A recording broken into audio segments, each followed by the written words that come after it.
find a way to dip your toes in, and it will feel a lot better than you think it will feel. I mean, especially in games and especially places like the UGC platforms, that's where people are these days. I think the landscape of marketing in general is shifting quite a bit.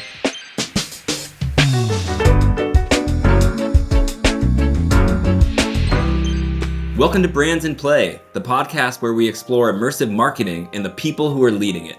I'm Nick Hill, co-founder and chief innovation officer at Sawhorse. And I'm Albane Prioux, insight and partnership director at Geek. This week on the show, kittens, acquisitions, and monsters, oh my. That's right. So in this episode, we're going to deep dive into Fortnite Godzilla Kong activation on Fortnite. And we'll be speaking with Sam Rappaport, VP of Interactive Media at Legendary Entertainment, to find out more about that activation and this whole Monsterverse thing. In this episode, we're really going to take a deeper, broader look at how Hollywood is activating within these UGC gaming platforms to get the word out and kind of do that immersive marketing and finding success there. Yeah, I think it's really interesting. And we've seen that over the last few years, how movie IPs are now really leveraging UGC platforms to be able to reach a new audience, but also the other way around, how gaming are really conquering Hollywood. So really interesting to deep dive into this topic today. 100%. Let's go. Let's get into it.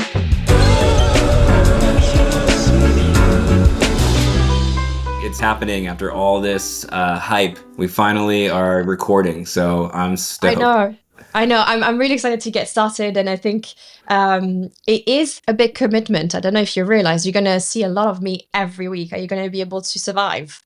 Oh yeah, well, I'm not worried about that, but definitely worried about having to do this every week for 52 weeks. I know. I don't know. I don't think we processed it when we thought about the idea. I don't think we actually thought about that. Did we bite off more than we could chew? I guess we'll the find listeners out. will have to find out. Yeah, right. But yeah, I mean, I think just one thing I wanted to touch on is just that we are so passionate about this space, this immersive marketing space, where brands are coming in and making these interactive activations on UGC gaming platforms, leveraging different technologies and telling those brand stories in cutting edge ways that have never been done before. Absolutely. I think it's so interesting. I mean, we've been in the industry for a while, but both of our background is in marketing and production. And it's funny how brands have really evolved the way that they're engaging with their audience. And I'm really excited to be able to merge my two passions, more like brand marketing and also gaming. And we've seen it since, for quite some time, but most recently in the last 3 years, brand really rapidly increasing their activation inside those environments. So it's a topic that never stops to evolve. Oh yeah, absolutely. It's a really exciting time for brands and for marketing and tons of things to talk about. We're going to have amazing guests every single week that are sharing their insights and their learnings about what works and what doesn't work and where this is all going. So I could talk about this all day, but I know we only have a certain amount of time for this podcast. Exactly. So I think we should jump to the news. Yeah, let's go. First up is about Obsess being acquired by Infinite Reality. And this comes from Forbes. Yeah, I thought it was really interesting. So for those of you that don't know, but the Obsess is a virtual store technology. So we've seen a lot of brands utilizing their tool to essentially create virtual store and engage with their consumer in I guess it's immersive commerce. What's your take on this? It's very interesting. I think these immersive commerce spaces that are being built and shared online, another company that does this is as great as Imperia. They've worked with a lot of different brands and they've activated over the past few years. Both companies have and made some really impressive stuff. I think it's interesting that this larger company, Infinite Reality, made this acquisition. I think it's signaling that sort of immersive commerce is something that is going to work. It's going to be successful. I think it's something that consumers do want. So to me, it just sends a signal that we're going to be seeing more of these stores in the future. Yeah, I agree. And I think for me, there's a link with also the rise of more approachable VR headset. And I think this is where I personally think virtual store are the most appropriate is when you're really truly immersed around inside those environments. And I'm really bullish on the same as you as how people are going to start discovering product, potentially being a little bit closer to these products and being able to purchase here and there inside those virtual environments. So really excited to see. I think we're at the very start of the potential of those environments, and I'm excited to see how a company like Infinite Reality is really going to push the envelope on that side. Yeah, I couldn't agree more. I think we'll stay tracking this story as it Yeah, for develops. sure. Then, Nick, my story that I wanted to discuss today was Minecraft's recent partnership with Hello Kitty. So, Hello Kitty is now available on Minecraft. And the reason why I picked it, like we've seen them, doing, it's not new that Minecraft is doing a lot of IP partnership, but something that I thought was really interesting is that they seem to have partnered most recently with IPs that maybe are not what you expect from the traditional target audience. So, we see them collaborate with brands like Puma, Lacoste, or Burberry. But what was really interesting here is that if I feel, and maybe I might be wrong, but I feel like they're really trying to expand the audience that they have that might be a little bit more male focused and maybe a little bit more in the 13 to 25 bracket. So I just thought Hello Kitty was an interesting sign. And they've also done recently an activation with Mono 2. So again, two signals that are showing us that they're really expanding and strategically picking IP that might potentially broaden the audience that they have on their platform. Yeah, I love that. And, I think Hello Kitty is one of those legacy brands that is cool and it's been around for a really long time and it continues to have success and connect with younger audiences. I remember when I was a kid, I had some Hello Kitty branded stuff and I just always thought it was interesting. And it's cool to see that it's still around and, still connecting with younger audiences. And, the IP has been very successful because it's also done activations on Roblox. And that branded Roblox game is one of the top on the platform. Yeah, I think it's so fascinating to see how with those partnerships they can really bring, I think, more relevancy to, as you say, quite an old IP. I think Pokemon is amazing at doing that. So yeah, really excited to see actually how Minecraft is going to collaborate potentially with different entertainment IP in the future. Yeah, I think more brands will be funneling into all these major UGC gaming. The numbers are stacking. And it's just really cool to see how these integrations can be really successful. Next story for me is about Samsung. So Samsung did an integration into Driving Empire. We got to work with Voldex recently when we did a integration with Lamborghini into Driving Empire, which had massive success. And I think those guys are just doing such a fantastic job of connecting with big brands, especially from the automotive industry. Like all the major best, sickest car manufacturers are doing partnerships there. And it's really cool to see that organic integration that's so natural. It's fit. They're just a great example of a successful integration. Yeah, I mean, Valdex is an incredible company. They're actually geek partners, and I think they've done that twice already, where they've managed to get their initial experience, Ultimate Football, and now it's the NBA experience, and they've also integrated with their Driving Empire experiences such organically and seamlessly, as you said, all of those car automotive brands. But yeah, they're such an amazing studio and very smart the way that they are thinking already about how they integrate brand more seamlessly inside that environment. Yeah, absolutely. The next story that I picked was from Fanta doing a partnership with Xbox. I picked this because it's an example of brands not overthinking what the activation is. So what is happening here is that you can scan a QR code on the can and you basically get entered to win a sweepstakes where if you're chosen, you can get free gear that's all branded in Fanta colors. So these really cool, vibrant colors. So it's like the consoles, it's controllers, and it's branded Fanta and it gets shipped to your house. That's just so natural. Fans love Fanta. They love playing gaming. And this is just giving you hardware that is just helping the user experience. And it's so natural compared to like what a brand could do and make a mistake is like, oh, I made Fanta World, right? And I'm asking all my fans to jump in Fanta World. And it's like, you can do, if you do it right, you see success. But if you do it wrong, it's like, why would I play Fanta World? I don't care. So sometimes it's just an example of how a brand can do something simple with gaming and see a lot of success. You're absolutely right. I think that's it goes back to the point that we made before, which is, there's not one way to go inside gaming. And when brands are thinking about, okay, we know we want to reach gamers because they are a relevant audience and it's now becoming mainstream, but you don't always have to be inside the game. And there's so much things around it, like the culture of gaming that is mainstream. There's so many ways for brands to show up in the space and be really relevant. So completely agree with you where maybe the answer for your brand is not to be, having your own virtual world, but it might be doing an integration, doing hardware partnership, doing influencer marketing. There's a lot of way. And that's what's exciting in a way, but also confusing, but there's not one gaming strategy. And there's so much things that you can do. Yeah, totally. And there's another interesting thing I wanted to just touch on really quickly is Marvel did an integration with an Xbox controller. I don't know if you saw this, but it was to promote Deadpool. I didn't see it. Oh, it's so awesome because the back of the controller, they added his butt. Oh God! Like lovely. Yeah. So Deadpool's butt. So you can caress his butt while you're playing the game. It's so on brand with that IP and that character. It actually, I was at the Clio's at the end of last year, and it won an award for marketing and being sort of innovative. So I don't know. Between you and I, Nick, do you have that controller at home? I don't have that controller. Okay. I would get it as a collector's item. I don't know if I would caress his use butt. it. No.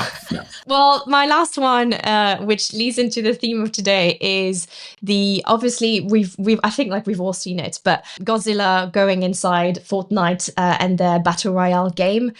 So what they've done is for the launch of their new movie, Godzilla Kong New Empire, they've released actually bigger than Avatar size replica of Kong and of Godzilla, and it's just gone viral. I think my For You page on TikTok is just full of content that is about this integration. And I think what I really liked about this, obviously it's not the first time that we're seeing brands or entertainment IP going inside Fortnite and then going inside Battle Royale. But I thought what was really interesting is that they've added also gameplay, and they've really played on the story of the film, and I guess the feeling that you have when you see this massive monster. And I think it was just really cleverly done. And I think that's why the community is so excited about it, because there's something really stressful about seeing it arrive on the island. So I just thought it was really smart. Yeah, I love this activation. I was super excited when I saw it come to life, and I jumped in and played over the weekend. Did you get a chance to play it? So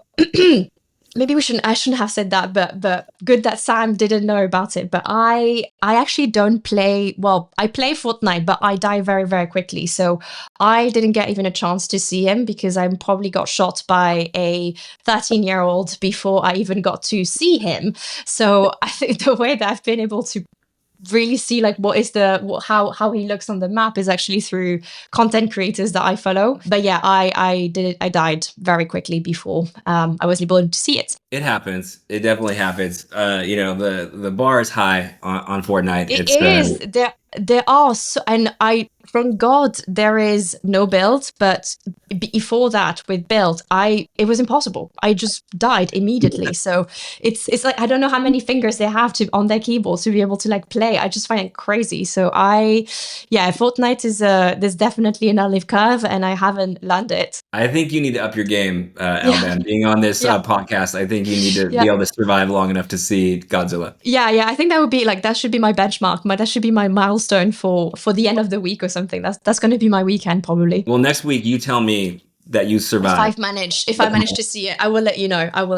But yeah, I mean, my perspective, I was super impressed. I think this is a great example of how you can take IP from a cinematic perspective, and when you watch these movies, creatively as a viewer, you're thinking about wow, what would that be like to stand next to Godzilla, or to have to evade his attacks, all this stuff. So being able to jump in and actually experience that in real time is just a great translation of IP, how you can broaden storytelling. And also, I got to give props to Epic and the Unreal Engine, because the art fidelity is so high quality that it's just beautiful and it's really well done. You don't really I need to know. take much of a hit with art quality when you activate on a platform like Fortnite. I agree, and I think this is where if we take a step back at what Fortnite is, it is living within the Epic game ecosystem, and I think this is when I fully agree with you. This is when we see how Unreal is really now impacting the way, sorry, that these graphics are being brought to life. So UEFN, I think, has really like expanded the way that this partnership can come to life. And you're right, when it's an IP like King or Godzilla, I think they really created something like really astonishing in there. It's really well done, and I think a lot of major Hollywood studios have been activating across all platforms and seeing a lot of success. I would say for the past like 2 or 3 years, there's been this massive trend, and I think the entertainment vertical is really leaning in more so than other verticals right now. Just to give some examples, like on Roblox recently, we worked on the Beetlejuice experience, the Wicked experience. There was also a great Despicable Me activation through Century Games, and also Kung Fu Panda is another one that Sawhorse did. You look at something like Minecraft, they also did a Kung Fu Panda activation. And it's interesting too, because they're making a movie, Minecraft film based on the game, kind of like flipping out the other way around. But going back to Fortnite, I mean, they've just worked with so many huge entertainment IPs over the past few years, and they've just had that direct partnership from a licensing standpoint where they're just taking those IPs in and they're integrating it really well into the Battle Royale game across the board. And I think studios are now really grasping on the idea that the audience that they're trying to reach, so maybe the Gen Zers, or even like in the case of Fortnite, people that are between 25 and above, they're spending hours of gameplay. So if all of your, I guess, marketing and distribution is on social or even out of home, you have a very little chance to actually engage with that audience. So I think you're absolutely right, Nick, where I feel like a lot of these studios are thinking not only how do I reach an audience that's no longer on social media or not as much, and really interestingly, there's not one platform. There's not the one metaverse that, is appropriate for all of the audience that you're trying to capture. So Kung Fu Panda, that's really interesting that they've done Minecraft and Fortnite. Yeah, absolutely. That is a great example. And I think, it's great to hear our point of view on the platform and why it works. But I think this would be a great time to jump into our interview with Sam Rappaport, VP of Interactive Media at Legendary Entertainment, to see his take on the platform. Absolutely. Let's go. Let's go. Sam, welcome to the show. Thanks for having me. This is very cool. I'm excited. Yes, thank you for joining, and thanks for being our first guest. We're super excited to have you on. Maybe we could just start with if you can tell us your background and how you got into this space.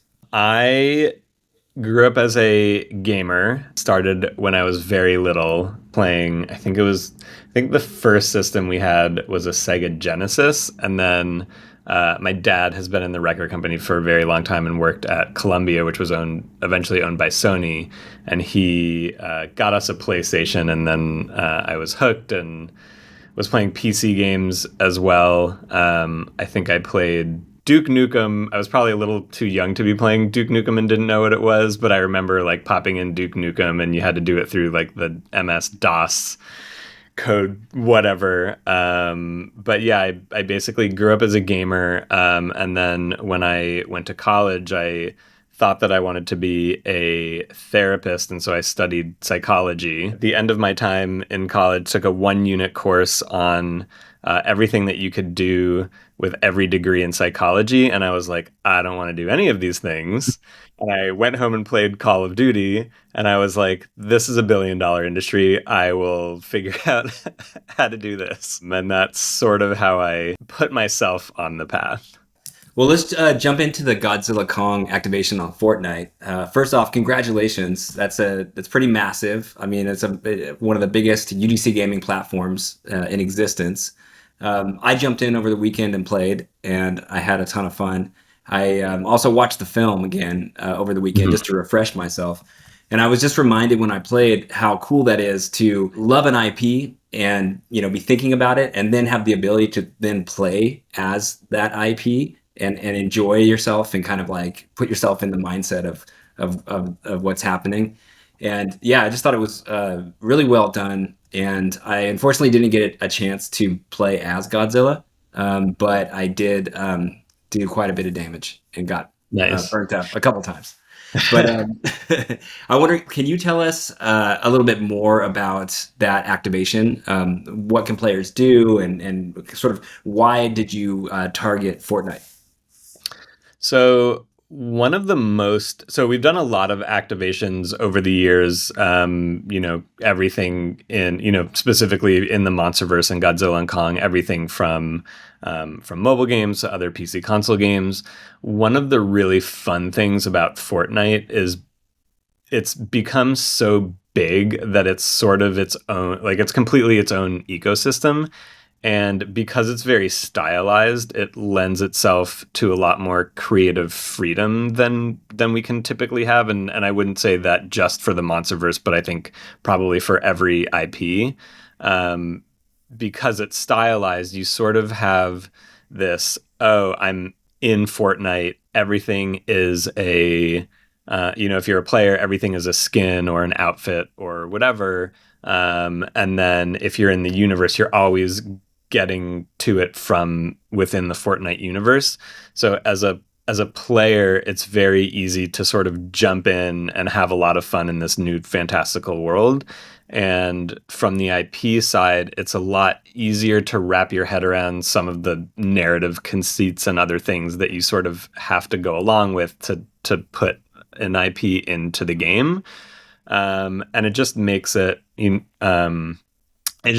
a lot of fun to work with because you have that creative freedom.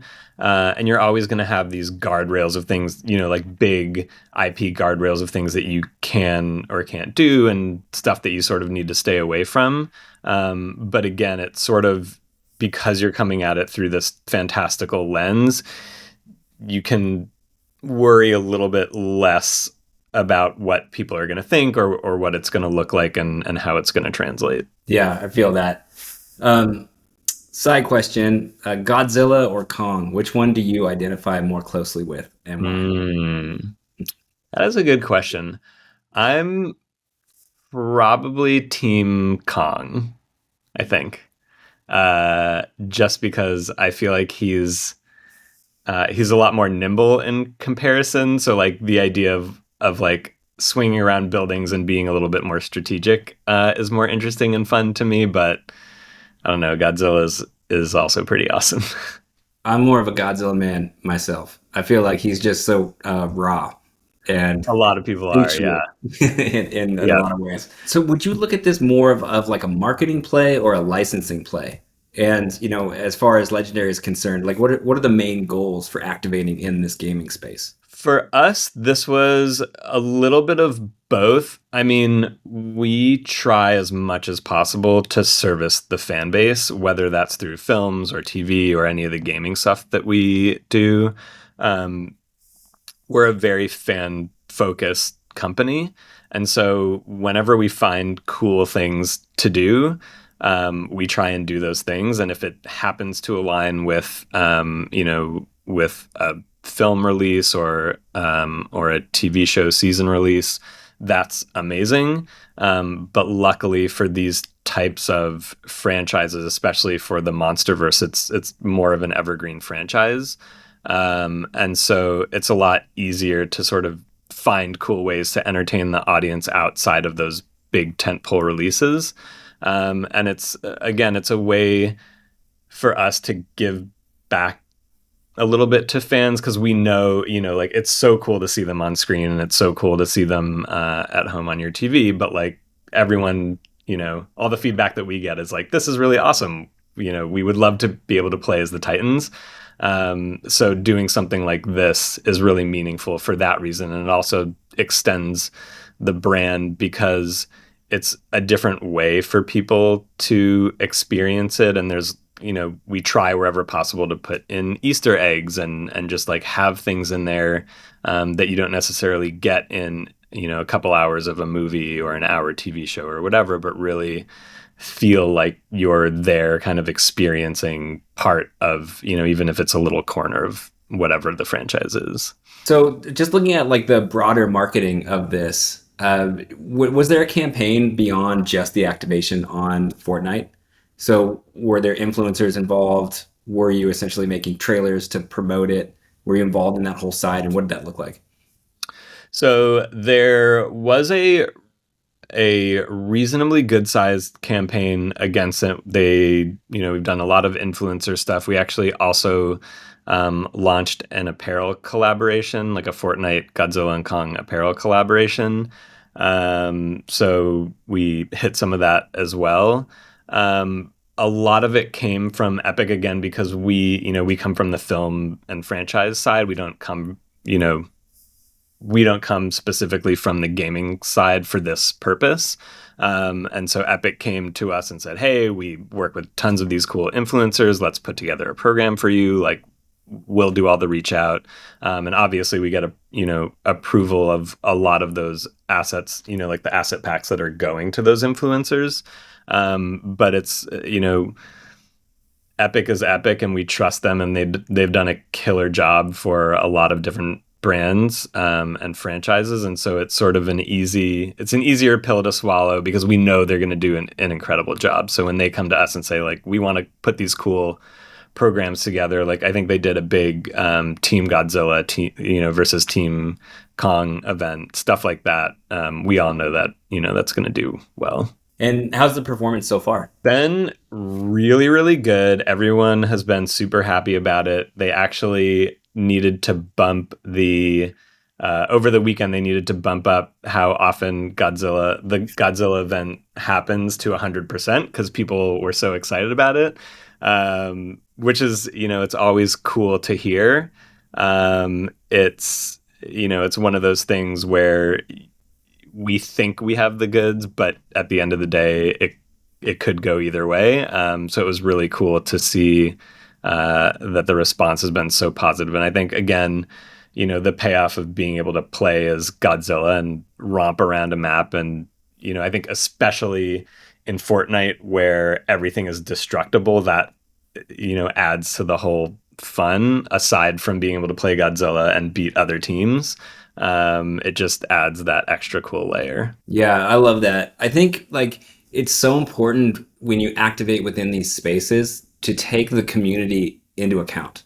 It's like you are going into their space and they're opting to give their time and engagement to you. And so like showing up inauthentically is like not an option. You will get trashed, right? It won't work.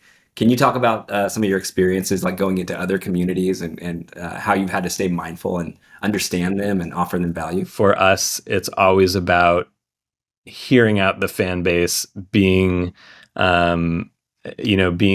confident in what we're doing, and being confident in, if we need to back away from something, being confident in that as well. Like, we are aware that stuff happens. Nothing is perfect all of the time, and you're not going to make everyone happy all the time. So just, being as aware as possible is always good. Yeah, like keeping your ears open, understanding the community, and then, trying to activate there. But at the same time, realizing that this is innovation, and, this isn't like a one playbook to follow. So just being able to be mindful and be able to pivot. Yeah, and I think we are never afraid to be the first. We just want to make sure that we're, if we are the first, that we're making, hopefully the right decisions, or at least, being confident that we're going in the right direction. And, being in a place like this sort of allows for that, and a little bit more flexibility. And again, like you said, we want to push the boundaries a little bit. Otherwise, we're just sort of stagnant and doing the same thing over and over again. So we try when we can to sort of push that. And again, like, we'll know pretty quickly whether we've pushed it too far, and that happens sometimes, and that's okay. Yeah, and I think it's exciting as more and more studios start to think in that way, because I think they're just translating and expanding on IP in ways that it's really servicing the fans and allowing you to go so much further. Earlier on, you mentioned like what games consoles you were playing back in the day, and I think back to some of those early like NES games or even Super Nintendo games that would take like a film and adapt it into a game, and like it Hmm. was just so simple and not immersive, and it's like you could almost swap out the art for any IP, and you're just Yeah. doing a silly little thing. But now we're really at that point where the stories can be told and audiences can be immersed in so many different interactive and non-interactive ways. It's just really exciting. Yeah, and I think it it kind of slows down how you consume something, which is part of the fun because you can, for the most part, consume it at your own leisure. So when there are things that you really want to experience and sort of slow it down again, like for us, it's like, where can we be additive to the franchise? What are all the like cool bits of lore that we've explored on the franchise side that haven't made it into the films or haven't made it into the show, but stuff that we can do in games where people can have however, amount of time they want to spend doing it, like they can explore and sort of do that like dungeon crawling from a lore perspective and like dive as deep as they want to dive at their own pace, and get all those cool things while on the surface, like you get a huge cool movie that comes out and then you get a TV show that you get to go through as well. I love that. What advice would you give to marketers and IP holders who have not yet kind of ventured into the immersive space or the gaming space, that have just sort of been more on that traditional path? I mean, I guess why should they get into this space, and what advice would you have for them? I would say find a way to dip your toes in, and it will feel a lot better than you think it will feel. I mean, especially in games and especially places like, like the UGC platforms. That's where people are these days. I think the landscape of marketing in general is shifting quite a bit. And so I think you sort of have to keep those things in mind.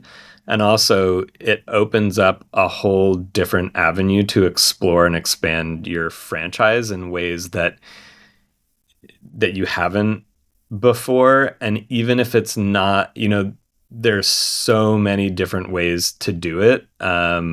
It's always a scary feeling, but there are things like Call of Duty that are super serious and much more, feels more live action and more realistic. There are things like Fortnite that, that are very fantastical, and sort of gives you that slight easier or like lower barrier to entry from an IP perspective. And there are things like like things like Roblox that are more fun, a little more lighthearted. Like those are all different areas that you can explore things. So it's not necessarily like you have one vision of a video game in your mind and that's what the thing is going to be. You really can explore, you can find a way to explore it in whatever way you feel like you should. Yeah, I love that. Like, that's one thing we've been experiencing with some of our clients and brands is like that sort of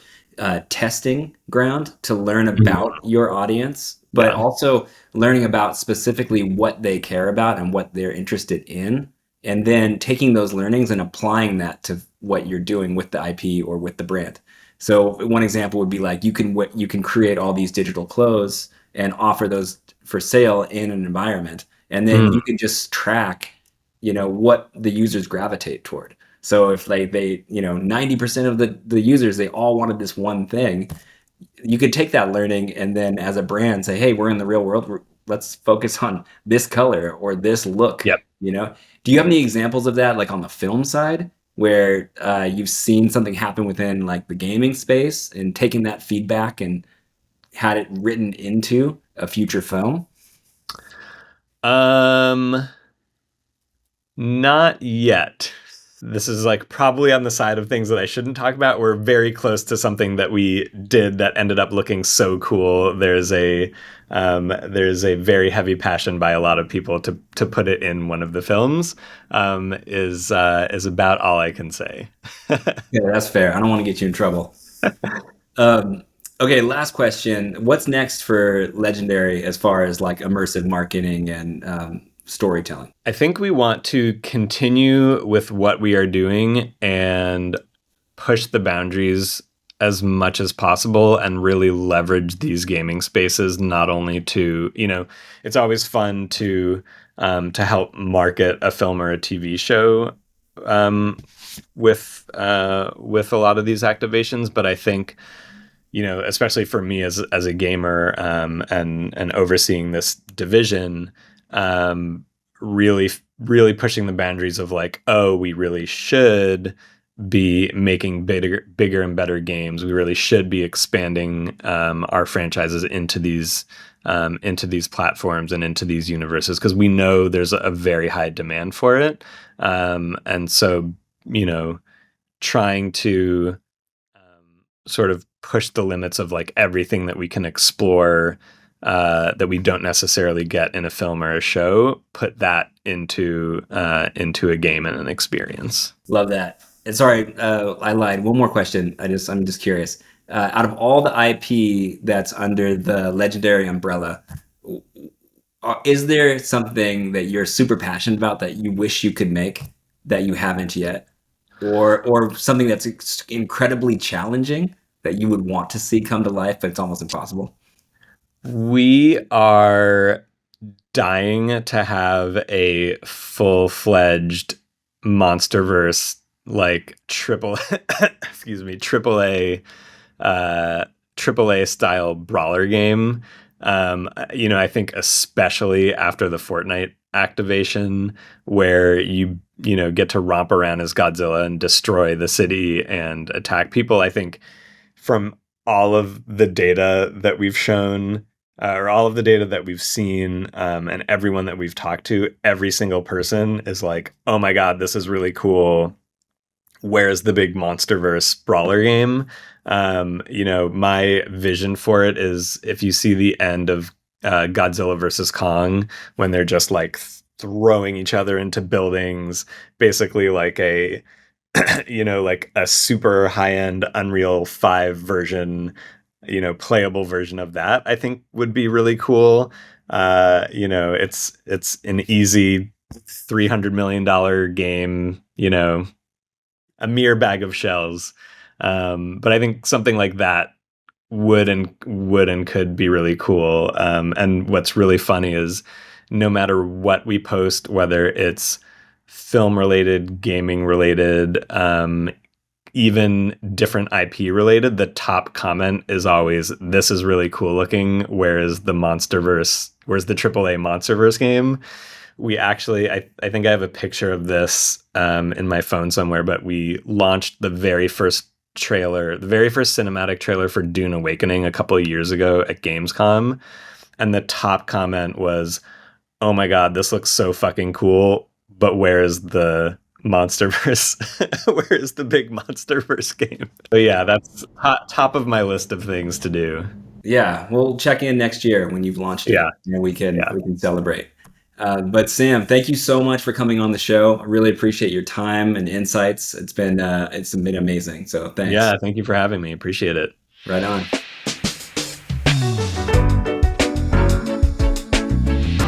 That was so interesting, Nick. What would you say is your key takeaway from the episode? The cool thing about activating in these immersive UGC kind of gaming spaces is you can study what's happening in real time, and then you can react to it and make a change. I think what I really resonated from what Sam said was how he defined success. And I think that's something that we need to discuss with different, successful brands are going to look very differently, and different activation are going to have different objective. And what really struck a chord here is how for them, it was not about, the amount of PR that was going to be distributed around this, but more about really doing an activation that was going to be loved and accepted by the community. And from what was quite transparent from what he was saying, it was more about brand uplift and just discovering the IP in a really different way. So really resonated with that. And again, deciding when you do an activation and really understanding that success can look really different, and the metrics associated to that can be then very different. Yeah, and I think that just goes into this concept of this deep engagement that you get out of Yeah, this immersive marketing, and that exactly. comes from really connecting with the community. Unlike your traditional ad where you just need to throw it out to the world and people just have to sort of react to it. In these activating on these platforms is people are opting in to participate with what you're doing there. So you have to understand the community. You have to build something that they're actually going to want, that's going to resonate with them, right? Absolutely. Yeah. And the thing is like what people like on Fortnite, and now like what as we said it, Fortnite is now a wealth of very different experience. So even building on Fortnite for Battle Royale, that type of activation is going to be very different if you want to launch your own experiences or integrate into one of the other experiences that are available on the platform. Or, if you could do something on Zepeto, it's going to look very different. So completely like agree with you. And it's about adapting and really understanding the culture of that community and how that, depending on the brands that you represent, how you engage in that space. Yeah, 100%. And yeah, it just feels like they crushed that activation. Sam and his team did an amazing job. It's really Yeah, cool. absolutely. Really excited how it's going to roll out as we continue throughout the month. Now, I know there's the other section that you want to go into, and it would be our played out of the week. What is yours? What is played out? This is a segment where we're going to talk about stuff that's happening in the industry that irks us, that needs to go. Yeah. I did have to Google what played out meant. Again, that is my French limitation.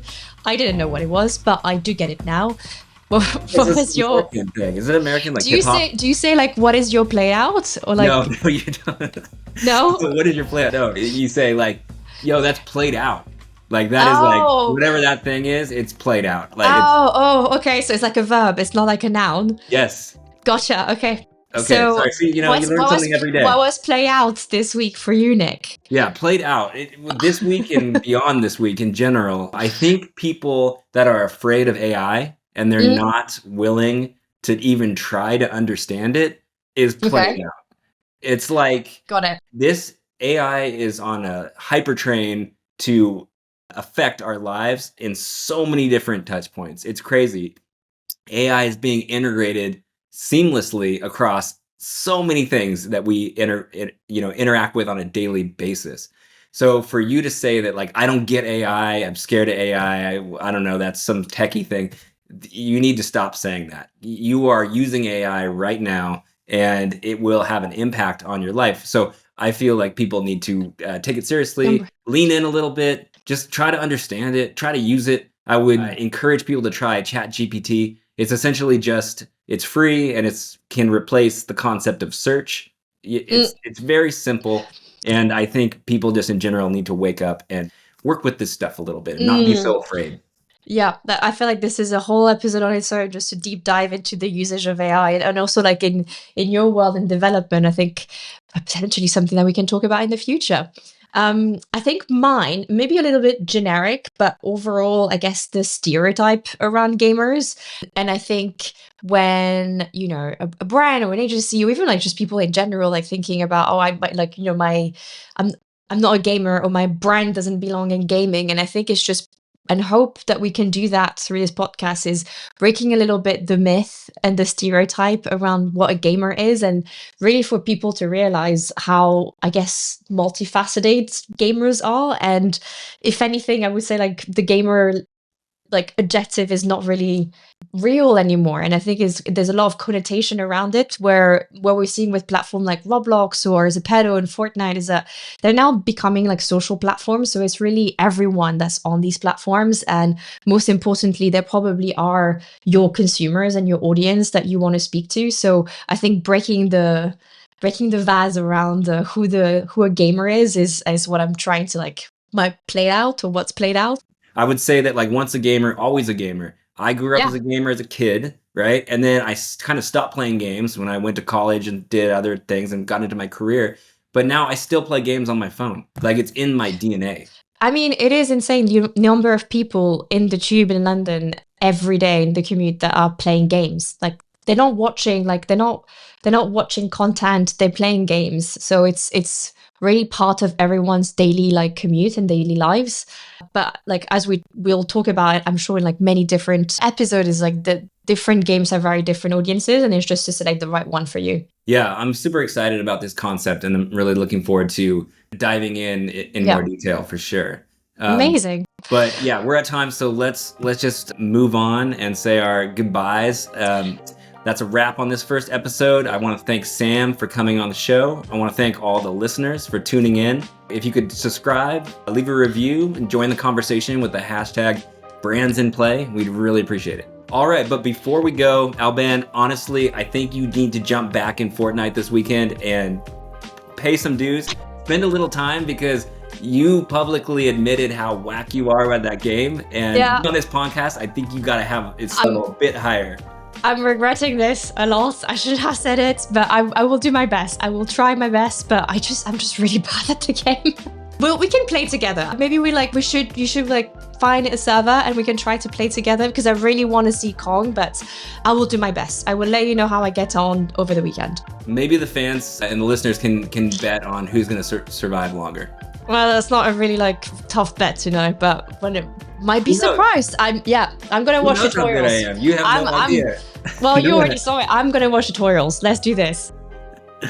All right. Well, amazing episode. Thank you for listening. And Edward, read us out, please. And that was Brands in Play. Thank you for joining the podcast where we explore immersive marketing and the people who are leading it. Co-hosted by Nikhil and Albane Prioux. Produced by myself, Edward Regiu. Creative direction by Javed Kazmi. And audio engineering by Somra Q. With special thanks to Owen Kaplan.